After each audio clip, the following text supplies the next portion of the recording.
Amanda Nenigar gave the 911 dispatcher her exact GPS coordinates. She read them aloud from her phone, alive and coherent, stranded after her car left the road near the California-Arizona border. She had done everything officials train callers to do. She dialed 911. She stayed on the line. She opened Google Maps and dictated the numbers. The California Highway Patrol searched for 5 hours in California. Amanda was in Arizona, roughly 30 to 40 miles away, and half a mile from the coordinates she had spoken into the phone. 1 month after that call, on March 29, 2024, she was found dead in the Arizona desert. The information was accurate. The search was in the wrong state. Amanda was 26. In the early hours of February 27th, she fell asleep at the wheel on a remote stretch of road in border country. She woke disoriented, in the dark, without familiar landmarks to orient her.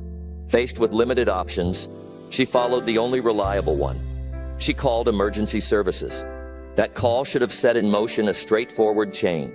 Caller gives location, dispatcher directs responders, rescuers locate the vehicle. Instead, the chain broke at the very first link supposed to convert her phone's coordinates into effective action. The 911 call connected to a California Highway Patrol dispatcher. Recognizing that Amanda could not otherwise describe her surroundings, the dispatcher guided her through a standard procedure: locate and read the GPS coordinates from Google Maps. This is a documented method used across many dispatch centers precisely for scenarios like hers. Amanda found the numbers and read them aloud. The dispatcher logged the location as Blythe, California, a small city on Interstate 10 at the border. Units from the Winter Haven and Blythe CHP stations were dispatched, and an aircraft joined the search. The engines started rolling toward the wrong state. For 5 hours, THPunits.com, the Blythe area, officers drove local roads and a fixed-wing aircraft scanned from above. They found no vehicle, no tracks, no sign of a crash. At some point, the search was suspended. Officials recorded theories. She might have been picked up, might have walked away, and the case was set aside. Critically, no one at the time compared the coordinates Amanda had provided against both sides of the state border, and no parallel request for Arizona resources was initiated. The search ended with unanswered questions. Amanda stayed where she had been when she made the call, less than a mile from the numbers she had read. When Arizona investigators later reviewed the same 911 recording, they used Amanda's coordinates and searched the Arizona side of the border. They found her vehicle within half a mile of the location she had given. Half a mile. The coordinates placed her, with reasonable accuracy, at the crash site. The failure was not Amanda's information. The failure was in the dispatcher's determination of which state the coordinates fell in, and in the system that allowed a 5-hour search to proceed without cross-verification or immediate cross-state coordination. 30 days after the call, Amanda's body was found in Paz County, Arizona. She had survived the initial crash, provided accurate information, and waited for rescue that never arrived. Her family retained an attorney who publicly stated what the record supported. The most critical data she provided: her location was mishandled, and that mishandling cost her life.